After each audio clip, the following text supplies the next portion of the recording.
This is the Extra Point Podcast from Arizona's Family. All right, so normally this time of year we expect our next guest to maybe be on a beach hanging out with like Mike Bellotti and Sylvester Croom talking about days gone by and the successes of college football. But Dennis Dodd from CBS Sports joining us here on CBS 5 Arizona, Arizona's Family. Do you get a vacation this summer at all? Oh, yeah, going on a cruise really soon. Europe, whatever. Yeah, and if I was on a beach, I definitely wouldn't be with Sylvester Croom. That's for darn sure. Well, I figured all you guys get together. Maybe Harbaugh comes down there and talk about the future of college football. Right now, as you look at the future of college football, do you have any answers for what this thing is going to look like in a couple years? No. I mean, you start with NIL, where you got to get that squared away. And Charlie Baker, the new NCAA president, is trying to get a federal bill done in Washington. You've got to get that squared away. You've got to get someone to take on the legal liability of major college football. And right now that's the NCAA to the tune of about $65 million per year. That's what it takes them to run a sport. They don't sponsor a championship in FBS football. So that's a liability. And then everything else with the conference realignment and the transfer portal and everything else, I'm not here to offer any predictions in 2 years from now. No, and we are all keeping our eye here on the Pac-12. We had, I guess it's a Pac-10. I don't know. It's still a Pac-12, but there's 10 schools. It's confusing. How many does the Big 12 have, by the way? But 14. Right. 14 this year, yeah. Okay, I studied journalism, so there'd be no math. But as we look at that, I mean, there's all kinds of smoke about Colorado leaving. The Athletic just had a report that they just agreed to equal sharing of revenue. So when the Pac-12 Media Day is held on July 21st, do you expect there to be fireworks? Well, if you mean, I don't know what you mean by fireworks. Hopefully this thing's done by then. No, I think they'll have some sort of resolution, whether it's going forward with 10 or not, or having expansion or not. Boy, if it's not done by July 21st, it's just more of the same. This has been the longest slog I've ever been on the realignment beat. So no, the fireworks will come before July 21st, I think. So does that mean, I know it's hard to offer a prediction, but Colorado with the smoke there, do they stay as part of this, or is Primetime taking his talents to the Big 12? How would you handicap this at this point? Well, it's really up to Colorado, and I don't have any insight as to what they are going to decide. They are doing their due diligence. That's true. They're being pursued by the Big 12. That's true. I think if I had to put a soft deadline on it, I'd put it on by the end of the month, because something has to shake loose, because that's when San Diego State, I think their buyout in the Mountain West goes from 19 million to maybe 38 million. And they've said publicly they can't afford it. So if it lingers past then, San Diego State's out in the Pac-12. I can say that with some certainty, unless they get some relief on that. And so by then, I think that forces the Pac-12 to, fish or cut bait, to present a number. And they don't have a number as we speak here today, right now, to their members. Could you see a scenario where Arizona and Arizona State split up? Oh, sure. Oklahoma and Oklahoma State did. Who else was linked at the hip by Cal and UCLA, a same board of trustees. They split up. Washington and Washington State. No one's even talked about that, with Washington going to the Big Ten. Is the state legislature going to have a say in that? Apparently not. So yeah, I definitely could see that. The two most likely schools to go right now to the Big 12 are from the Pac-12 are Arizona and Colorado.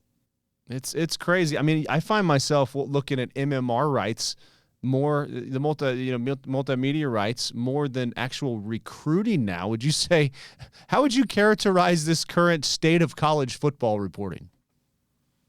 College football reporting, it's since the summer of 21, this is all we've done. That bombshell with Texas and Oklahoma had us scrambling literally like rats on a ship when in the lobby or on a ballroom floor of the old Winfrey Hotel in Hoover, Alabama. When that hit, that was at SEC Media Days.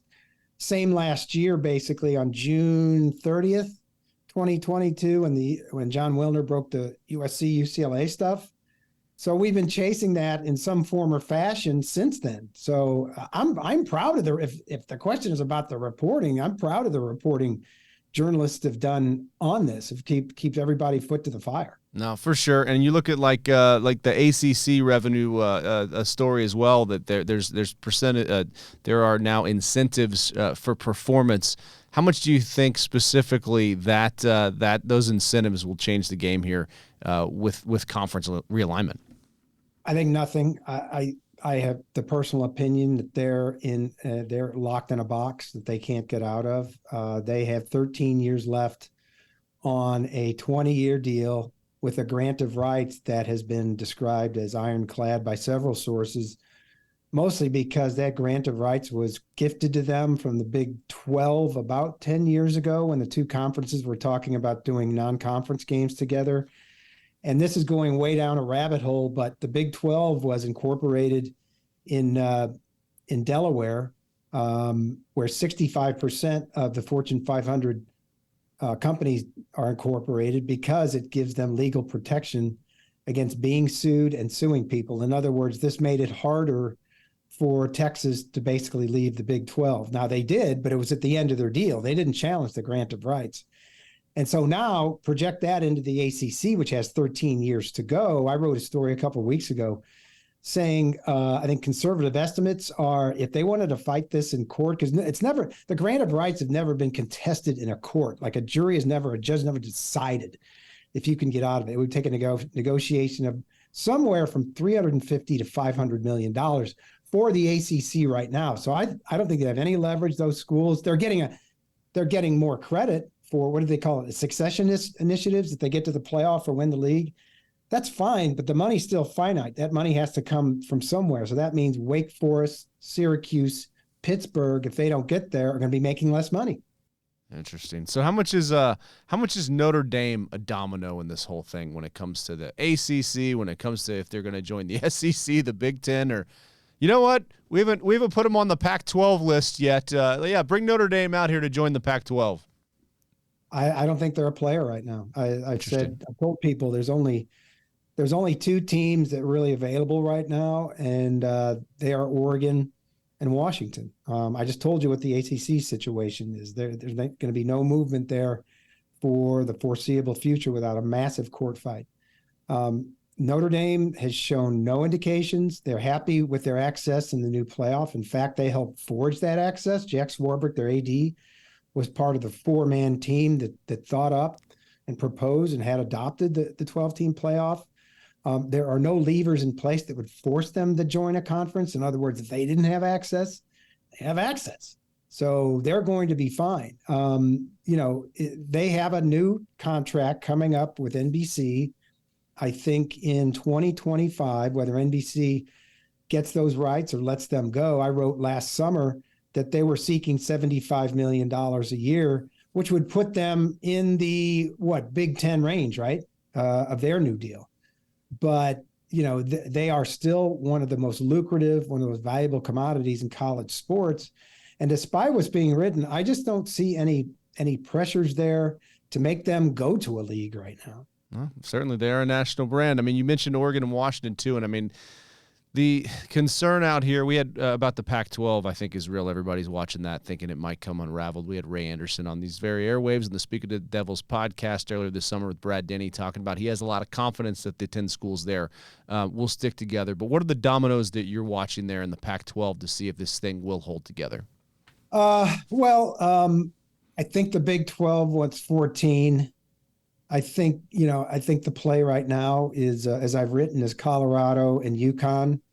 That could change. And then the question just becomes, does that unravel the sweater for the Pac-12? Those presidents need to see a number. They haven't seen a number. I just texted a Pac-12 president. There was a report today that they had agreed to a grant of rights. He said, I quote, "I am not aware of any such development." So that hasn't happened yet, at least to my knowledge. And usually in these type of things, the deal comes first. Okay, we read the deal, we all agree to the deal, and signing the grant of rights, which, by the way, for the listeners and the viewers, that means significantly that the conference owns your TV rights. You can't go anywhere. They own your TV. So that comes last. That's a formality after everybody's agreed to the money. I don't want to say they're not close because I think they could be close, but they haven't signed the grant of rights yet. Is there, when you got into sports reporting, did you think there would be this much legalese? Ooh, I was interested in figuring out batting averages by division. I wasn't. And that was before calculators, by the way. No, I didn't at all. This is I would tell if I was speaking to a class, college or high school today, I would say get a journalism degree, take some business courses. In the summer, you might want to go. Harvard does this now because my son did it. They offer classes for credit from Harvard Business School. Do that. It costs $3,000. You've got Harvard on your resume, and try to get a working knowledge of television. All that. I mean, to cover really any sport right now. No, absolutely. It's not. You know what? I think that we should hire you down here in Arizona, get you into the Cronkite School, and have you. Right. Because you live down here, right? Are you in Arizona right now? No, we have a place down there, but yeah, I have spoken to Paula Boydman's class, who you are very aware of, and would love to interact. That'd be great. All right, you can do all of your work out of here, the CBS affiliate. Real quick on the field, what are some of the games you have circled on your calendar once we kick off the college football season? Oh gosh, that's probably one of the last things on my list right now. I got to pay more attention to actual football. TCU and Colorado in that first game. I think it's been moved to a big noon telecast by Fox. A team that was 1-11 last year, a program that I said was the worst in Power 5. But the Deion effect is such that it's all hype, and it's going to be appointment television. I think that's going to be great. I think, not tooting our own horn, but I think CBS now having 15 games this year combined with the end of the SEC contract and the beginning of the Big Ten contract is going to be fascinating. There are going to be some great Saturday afternoons and nights on CBS. And I think whatever LSU does, LSU is going to be favored to win the West and the SEC. Alabama is not. They've got a great team. And look, all the great ones, Oklahoma, Texas, the last one in the Big 12, Ohio State, Michigan is probably going to be for a playoff spot. I've got two teams from the Big 10 being in the top 4. I've got Penn State in there as well. So, yeah, I need to brush up on my September football and tell you what I'm looking forward to. Right. And, I look at Arizona and Arizona State here, and I'm thinking, okay, Yeah. what does success look like this year? Obviously a victory over each other.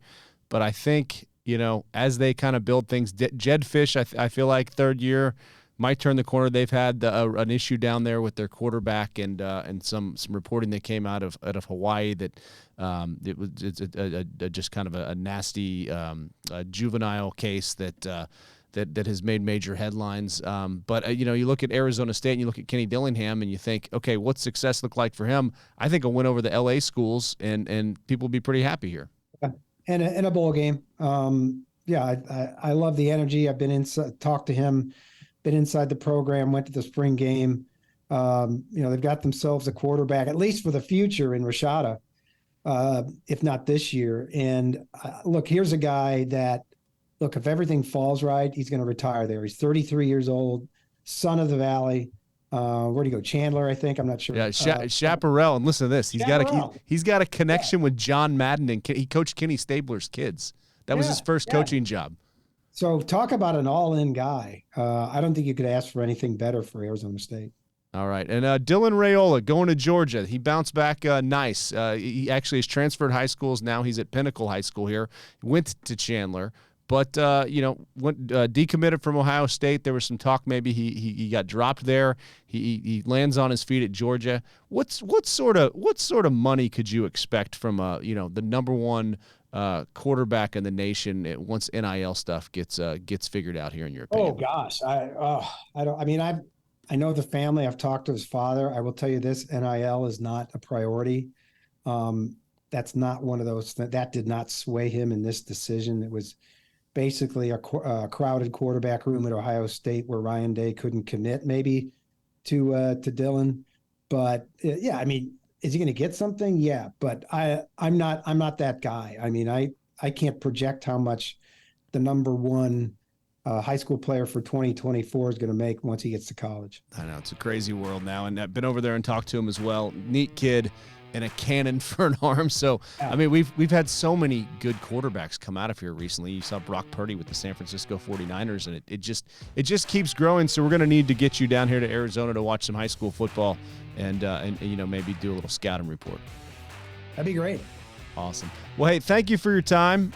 Go Padres, I guess. They're not close to the Diamondbacks right now, but I have a feeling this summer you guys might make a run. Yeah, I'm gonna be a D-backs fan this summer, I think. Get a Good. new shirt.